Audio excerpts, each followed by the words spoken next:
The twin suns of Tatooine burned mercilessly overhead as Anakin Skywalker's speeder bike tore across the desert wastes, leaving a trail of sand and fury in its wake. His mother's screams still echoed in his mind, not from memory, but from the Force itself, pulling him forward with desperate urgency. The Tusken camp appeared on the horizon like a wound in the landscape, and Anakin's jaw clenched as he gripped his lightsaber. Inside the tent, Shmi Skywalker lay broken upon rough-hewn wood, her breath coming in ragged gasps. The blue blade of Anakin's weapon carved through the tent's hide like it was paper, and suddenly he was there, cutting her free with trembling hands. "Mom? Annie, is it really you? My grown-up son. My son. I'm here now, Mom. You're safe. I'm so proud of you, Annie. So proud. Don't let this..." Her final breath escaped in a whisper, and something inside Anakin shattered. The force around him erupted in a maelstrom of grief and rage, rippling outward in waves that made the very air shimmer. But in that moment of ultimate anguish, something unprecedented occurred. The intensity of his pain, the raw power of his connection to the Force, and the depth of his love for his mother created something that should not have been possible. A bridge formed, not to the netherworld of the Force where Jedi Masters learn to manifest after death, but to something else. Something born of attachment, of a love too powerful to simply dissipate into the cosmic force. The very fabric of reality bent around their connection, creating an echo that would resonate through time itself. Anakin's eyes snapped open, blazing with fury. The Tusken Raiders outside the tent never stood a chance. His lightsaber became an extension of his rage, cutting through warriors, through anyone who dared stand between him and his vengeance. The camp erupted in chaos and death. And then, as he stood over the body of a Tusken child, his blade raised for another strike, he heard it. "Anakin, no." The voice froze him in place. His mother's voice. Impossible. She was dead. He'd felt her die. "This won't bring me back, my son. This won't heal the pain." The lightsaber trembled in his grip. Around him, the surviving Tuskens fled into the night, but Anakin barely noticed. He fell to his knees in the sand, tears streaming down his face. "Mom?" There was no answer. Only the desert wind and the weight of what he'd done. Days later, back at the Lars homestead, Anakin sat alone in the workshop that had once been his sanctuary as a child. He'd told Padme everything. The slaughter, the rage, the voice he thought he'd heard. She held him as he wept, but even her comfort couldn't chase away the shadows that clung to him now. "I killed them all. Not just the men, but the women and the children too." "I know." Anakin's head snapped up. The voice was clearer now, carrying a weight of sorrow that seemed to fill the small space. "Mom? You're in pain, Annie. I can feel it. But adding more pain to the galaxy won't take yours away. You're not real. You're just... I'm going crazy. That's what this is." "Real is a matter of perspective, my son. I'm here because you need me to be here. Because your heart called out, and the Force answered in a way neither of us understands." Over the following weeks, as Anakin and Padme secretly married and the Clone Wars erupted across the galaxy, the voice became a constant companion in his quieter moments. Not always speaking, but present, a warm feeling in his chest when doubt crept in, a gentle pressure on his shoulder when anger threatened to overwhelm him. The connection stabilized, becoming clearer in moments of emotional intensity and fading when he was at peace. He told no one. How could he? Master Obi-Wan would think he'd lost his mind. The Council would see it as another sign of his instability, his dangerous attachment to the past. And Padme, she had enough to worry about with the war consuming the Republic. A year into the conflict, Anakin found himself in the thick of battle on Christophsis, his blue blade deflecting blaster fire as he led the 501st Legion through the crystalline city streets. Captain Rex was at his side, as always, barking orders to the troops. "General, we've got clankers moving in from the east. Sounds like a whole battalion." "Then we'll cut through them. All units, form up on..." "Annie, there's another way. Look up." Almost without thinking, Anakin's gaze lifted to the towering crystal structures above. The Separatist forces were marching directly beneath a precariously balanced formation. One precise force push would bring tons of crystals down on their heads, crushing the entire battalion without risking a single clone life. "Sometimes the greatest victory comes not from the blade, but from wisdom." Anakin holstered his lightsaber and raised both hands. The force flowed through him, not in anger or desperation, but with calm purpose. The crystals groaned, shifted, and came crashing down in a glittering avalanche. The droid battalion disappeared beneath the shimmering rubble. "That was incredibly precise, General. How did you know those crystals would fall exactly there?" "Let's just say I had good guidance, Rex." But as the war progressed, the guidance became a source of inner conflict. In the Senate building on Coruscant, Chancellor Palpatine's office had become a frequent destination for Anakin, a place where he could speak freely about his frustrations with the Jedi Council, his fears about the war, his concerns for Padme's safety. "My boy, you seem troubled today, more so than usual." Anakin shifted in his seat. He'd been hearing his mother's voice more frequently lately, especially during his conversations with the Chancellor. She never spoke directly about Palpatine, but there was always a feeling of unease when he was there. "It's nothing, Chancellor, just the stress of the war." Stress can manifest in unusual ways. Some Jedi have reported hearing voices, seeing visions. The Council often dismisses such things as distractions, weakness even, but I believe they could be the Force trying to tell us something important. You think hearing voices could be normal? Oh, my dear boy, nothing about you is normal. You're special, Anakin, the chosen one. If anyone would experience the Force in unique ways, it would be you. But I wouldn't mention it to Master Yoda or the others. They fear what they don't understand, and they already watch you with suspicious eyes. That night, in the apartment he shared with Padme when he was on Coruscant, Anakin stood on the balcony overlooking the endless cityscape. Padme was asleep, her presence in the Force a warm comfort against his back. He's not wrong about the Council. They do fear me. They've never trusted me. Fear and caution aren't the same thing, Annie. And someone who tells you to hide parts of yourself, who encourages secrets, is that really trust? The Chancellor has only ever tried to help me. Has he? Or has he told you what you want to hear? You don't understand. He's the only one who believes in me, who sees my potential without trying to hold me back. I believed in you. I still do. But believing in someone doesn't mean telling them they're perfect. It means helping them become their best self, even when it's hard. Stop. You're not even real. You're just my guilt talking, my weakness. If I'm your weakness, then why do I only speak when you need strength? The war's third year brought new challenges and a new presence in Anakin's life. Ahsoka Tano, his young Togruta Padawan. She was brave, skilled, and irreverent in a way that reminded him of himself. Perhaps that's why, during a quiet moment aboard their cruiser between battles, he found himself almost confessing his secret. Master, can I ask you something weird? Since when do you ask permission to be weird, Snips? She grinned, but it faded quickly. Do you ever hear things? In the Force, I mean? Things that shouldn't be there? Anakin went very still. What kind of things? I don't know, sometimes during meditation, I think I hear voices. Not bad ones, just echoes, like the Force is trying to tell me something, but I can't quite make it out. For a moment, Anakin considered telling her everything. About his mother, about the voice that guided him, warned him, comforted him for 3 years now. But Palpatine's warnings echoed in his mind, and beneath that, his own fear. The Force works in mysterious ways, Ahsoka, but be careful about voices. They can lead you astray if you're not centered. She nodded, but he caught the flash of disappointment in her eyes. Another secret, another wall between them. You should have told her. She would have understood. No one would understand. I barely understand it myself. Secrets are like rot, Annie. They start small, but they spread. And the more you hide, the easier it becomes to hide larger things. The moments that followed tested every part of Anakin Skywalker. The war grew bloodier, the Council grew more distant, and Palpatine's influence grew stronger. Through it all, his mother's voice was a constant presence, sometimes comforting, sometimes challenging, always there when the darkness pressed closest. Then came the dreams. Padme, dying in childbirth, her face pale, her breathing labored, reaching out for him as life slipped away. He woke in a cold sweat night after night, his mother's voice trying to soothe him. Dreams pass in time, Annie. Not these dreams, they're different, they're real, I know it. I can't lose her too, I can't. Loss is part of life, my son. The fear of loss, that's the path to— Don't quote Jedi philosophy at me, not about this. Then let me speak as your mother. You cannot control everything. You couldn't save me, and it nearly destroyed you. Don't let the fear of losing Padme actually cause you to lose her. But the dreams persisted, and with them came Palpatine's seeming solution. The opera house was dim, the strange aquatic performance casting rippling shadows across the Chancellor's face as he spoke of Darth Plagueis the Wise. He could actually save people from death? So the story goes. It's not a tale the Jedi would tell you. They believe death should be accepted, even welcomed. But the Sith, they understood that power means nothing if we cannot save those we love. In his mind, 2 voices warred. Palpatine's, smooth and certain.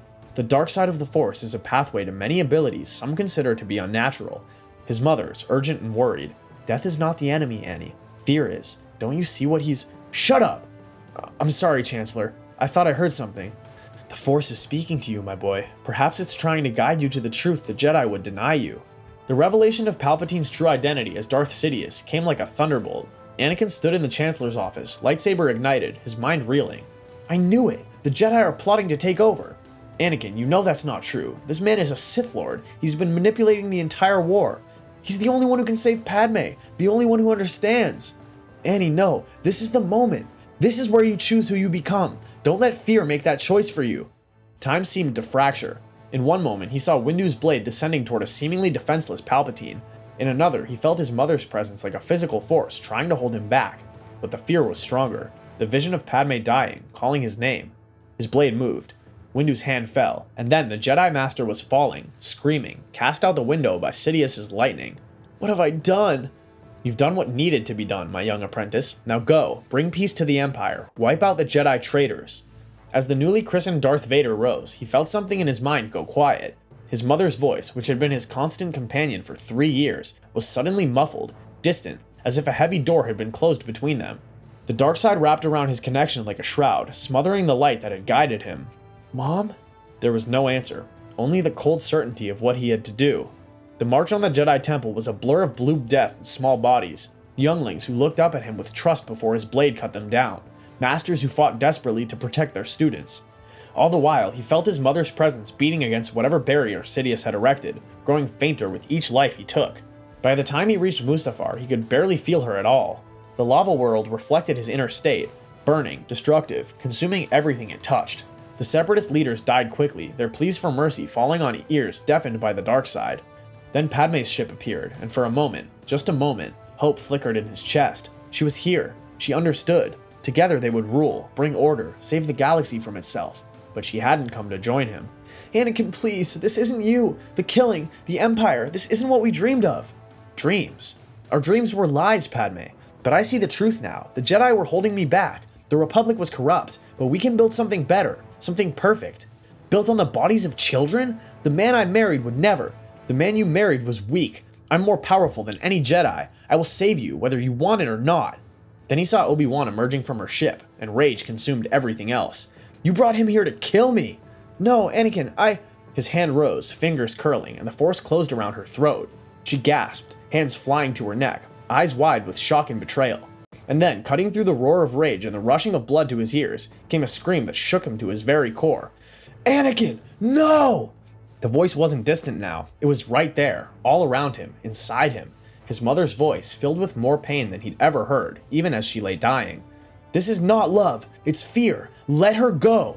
His concentration shattered. The world seemed to shimmer, and there, between him and Padme, stood a figure in rough-spun desert clothing. Translucent, glowing faintly with a blue-white light, but unmistakably real. Shmi Skywalker stood before her son, her hand outstretched, tears streaming down her ghostly face. "My son, please stop. Come back. You still can." Anakin's hand opened involuntarily, releasing Padme. She collapsed, gasping but alive, as Obi-Wan rushed to her side. The medical capsule on the ship would stabilize her, though the stress would soon trigger labor. "Mom, how?" "You called me, Annie. Your pain, your love, your fear. They gave me form when you needed me most. I've been trying to guide you, to save you from this path." I just wanted to save her, like I couldn't save you." "Oh, my beautiful boy, you were never meant to save me. That wasn't your failure. It was simply life. But this is a choice, and you can still choose differently." "The Chancellor, Sidious, he'll kill me. He'll kill all of us." "Perhaps, but isn't death better than becoming a monster? Isn't love worth more than power?" "Anakin, listen to her, please. It's not too late. We can face whatever comes together." "The Jedi will never forgive me. I killed them. I killed younglings." Forgiveness isn't theirs to give or withhold. It's yours to earn, and that journey starts with a single step back toward the light. The ground shook as lava erupted nearby, but no one moved. This moment, balanced on a knife's edge, the fate of the galaxy hanging in the balance. You were born to free people from slavery, not to be a slave to fear, to anger, to another's will. My time is ending, Annie. The Force only gave me these few moments, but you have a lifetime ahead. Choose how to use it. As her form began to fade, Anakin dropped his lightsaber, the weapon clattering across the platform. "Mom, don't go, I need you." "No, my son, you need to find your own strength. I love you, Annie. I've always loved you, but now love yourself enough to do what's right." And she was gone, leaving only the acrid smell of sulfur and the weight of choice. Anakin knelt there for a long moment, then slowly raised his head to meet Obi-Wan's eyes. "Help me, Obi-Wan, please. I don't know how to come back from this." "The same way you do anything, old friend, one step at a time." Behind them, the telltale sound of a ship entering atmosphere announced Sidious's imminent arrival. They had moments to decide. Anakin took Obi-Wan's hand. They barely made it to Padme's ship before Sidious arrived, his fury at finding his apprentice gone shaking the very foundations of the planet. But by then, they were jumping to hyperspace, carrying the broken but breathing hopes of the Republic with them. Padme survived, though the stress sent her into early labor. The medical droids on Polis Massa worked efficiently while she recovered from the Force choke, her strong will keeping her fighting. As they worked to deliver the twins, Anakin paced outside, Obi-Wan's hand on his shoulder. "I can feel them. Two lights in the Force. So bright. So pure. And they'll need their father, a father who chose love over fear in the end." I killed so many, Obi-Wan. How can I ever... You start by living, by protecting these children, by being the man your mother knew you could be. When the droids emerged with two perfect infants, and Padme's tired but radiant face greeted them from the medical bed, having recovered her strength with bacta treatments, Anakin wept. Luke and Leia. New hope. New chances. The Empire rose without its chosen enforcer. Sidious raged and schemed, pouring resources into cloning projects and dark side experiments to replace the apprentice who had betrayed him. The galaxy suffered, but not as it would have under Vader's Iron Fist. Without his prime enforcer, Sidious had to rely on lesser servants, giving the forming rebellion even more room to grow. Anakin chose exile on Tatooine, not as punishment, but as penance. He lived simply, helping moisture farmers repair their equipment, freeing slaves when he could, always working under assumed names. Obi-Wan watched from a distance, while Padme worked with Bail Organa and Mon Mothma to build a rebellion. The twins grew up knowing both parents, though kept separate for their protection. Luke spent seasons on Tatooine with his father, learning patience and humility along with secret lessons in the Force. Leia lived primarily on Alderaan with her mother, learning politics and the art of revolution. They knew of each other, writing letters in code, dreaming of the day the galaxy would be safe enough for their family to unite. Ahsoka, having survived Order 66 thanks to the chaos of Anakin's defection disrupting Sidious's plans, worked in the shadows to protect Force-sensitive children the Empire might target. And sometimes, in the quiet desert nights, when the twin suns had set and the stars shone bright, Anakin would hear his mother's voice in the wind. Not words anymore, she had said what needed saying, but a presence, a warmth, a reminder that redemption was not a destination, but a journey. Thank you. Thank you for saving me from myself. The Chosen One had fallen, but he had also risen, not as a legend, not as a savior, but as a man who had faced his darkness and chosen light. And in the end, perhaps that was the balance the prophecy had always meant. The galaxy would have its heroes, a boy who dreamed of adventure, a girl who would not bow to tyranny, a rebellion built on hope. But it also had something more. It had proof that even in the darkest moment, even at the edge of the abyss, love could still speak louder than fear, and a mother's voice, carried on the Force itself, could change the fate of stars. The story doesn't end with redemption, it begins here. For in choosing love over fear, Anakin Skywalker discovered that the most powerful force in the galaxy wasn't lightning or lightsabers, wasn't even the cosmic energy that bound all living things. It was the choice to get up each day and try again, to face the mirror and choose to be better, to hear the voice of love, whether from a ghost, a friend, or one's own heart, and follow it home. The Force had given him a gift beyond measure, a second chance, and in a galaxy torn by war and darkness, that gift would ripple outward in ways no prophecy could have foreseen. For the Son of Suns had learned the greatest lesson of all, that we are not defined by our falls, but by how we choose to rise. If you enjoyed this journey into the shadows of what might have been, remember to hit that subscribe button and join us for more explorations of the infinite possibilities within that galaxy far, far away. May the Force be with you, always.